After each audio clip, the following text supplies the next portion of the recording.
Yo, what's up, guys? Another frustrating performance by Milan tonight, drawing Atalanta 1-1.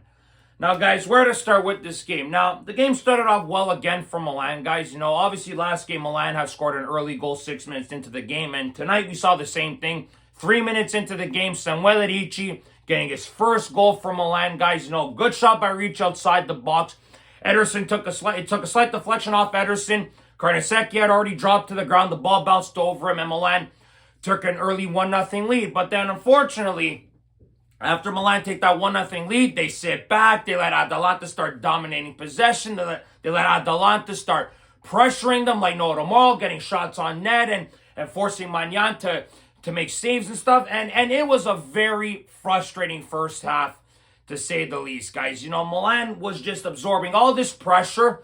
And you knew sooner or later Atalanta were going to get a goal. There were some clear-cut opportunities that Atalanta had. Like Anor had one clear-cut chance after Tomori had made a horrible pass to Ricci, and he ended up being open wide in front of the net there. He ended up shooting it over the net there. So Milan got lucky on one occasion there for that instance.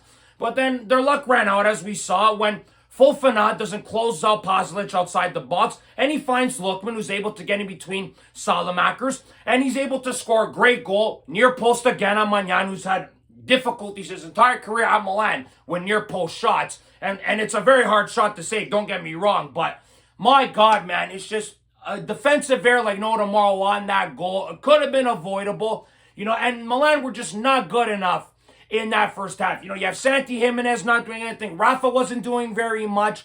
Milan were sitting back. Modric wasn't making great passes like he had been the first couple weeks of the season. Of course, they were taking on so much pressure that they were misplacing passes, turning the ball over left and right. It was just too much and very frustrating to watch in that first half. I think we could all agree on that. Milan are lucky that they didn't go into halftime losing 2-1 or 3-1. Luckily enough, it ended up staying 1-1 at halftime, but to see the second half, to see Rafa Leao get subbed on for Christopher Nkunku was absolutely shocking to me by Max Allegri. I have no idea why you're taking a Rafa Leao who can change the game in a minute. And I understand he didn't have a great first half, but neither did Santi Jimenez. Santi Jimenez hasn't had a great start to the year, let's be honest here. The patience with Santi Jimenez is getting unbearable now. It's wearing very, very thin now with a lot of us Milan fans. And then he comes out in the 62nd minute with a knock for Ruben Loftus-Cheek. And I will say this. I thought Cheek had a really good cameo today, guys. I thought Cheek played really well. I thought Milan was the way better team in the second half. They dictated possession.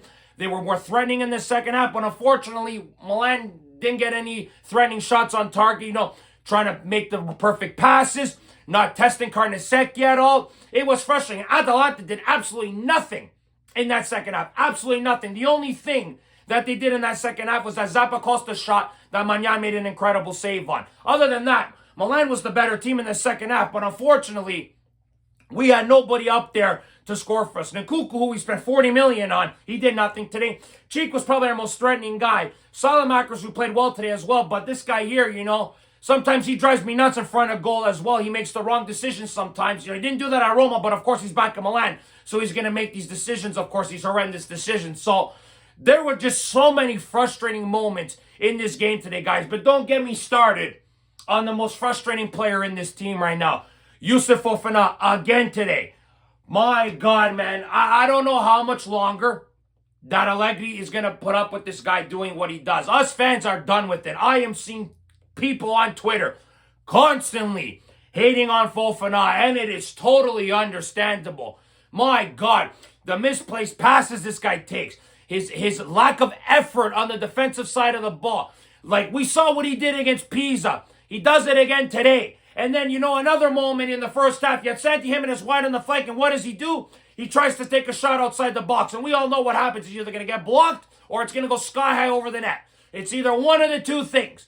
It's mind-blowing that Allegri plays this guy consistently. Now, I understand there's injuries right now, but my God, I think Cheek deserves a start over Youssouf Fofana when they play Roma on Sunday night, guys. I don't know. You guys tell me, but the way this player has been playing, it's inexcusable the last couple of weeks. Now, Modric didn't have his best game. Ricci was okay today. I thought he was a lot better in this game than he's been in the past games, especially in the game against Pisa. I thought Ricci was way better in this game today, especially with the goal that's going to boost his confidence up, especially with Gattuso in the stands watching this game today, guys. Bartasaghi, this kid can put in crosses, but unfortunately, he couldn't get up the field as much. Milan were just sitting too far back in that first half, and in the second half, they didn't threaten enough to get a goal. Pavlovic, Tomori, Gabbia, I didn't think they were bad today. Obviously, Tomori playing today because after what Coney De Winter did, getting that handball and causing the penalty for Cuadrado to score, that you knew Tomori was going to play this game today. So I thought they weren't horrible today, the back line. Salamakers, I thought he was good today, of course.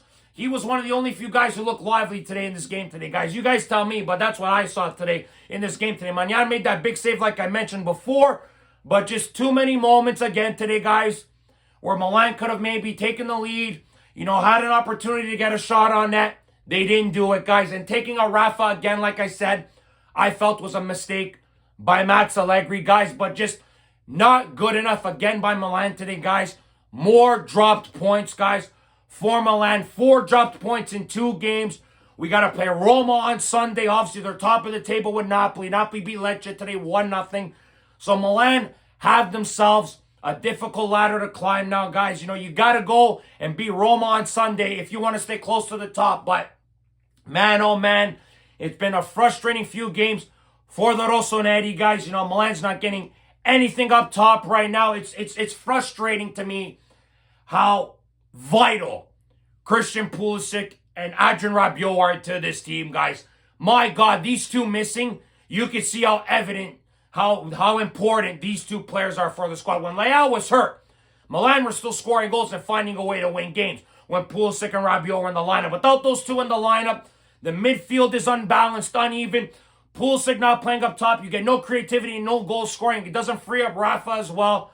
You can see, without these two players, guys, Milan is not the same team that they've been with those two guys in the lineup. It's very evident. International break really, really screwed Milan in this time frame, guys, without these two players in the squad right now. So let's hope Milan put in a better performance on Sunday against Roma. It's going to be a tough game. Gasparini always manages well against Milan. He always has their number as of late, guys. So let's hope Milan can find a way to get a win on Sunday against Roma with a better performance. I hope Allegri starts Chico for Fofana.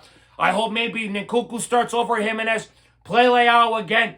Let's see if they can get their feet back on the ground and start playing better, guys. So Modric can get a little bit of a rest. That would be nice, But without these guys playing, with Rabiot, Jashari, these guys here, they're going to have to play 90 minutes again, possibly. So we'll see what happens, guys. Tell me your thoughts and opinions about this game today, guys. More drop points from Milan today. Thank you very much for watching. As always, guys, if you like this video. Subscribe if you guys want to see more content. Forza Milan sempre, as always, guys. Remember, if you do not watch sports, you're more. Ciao, guys.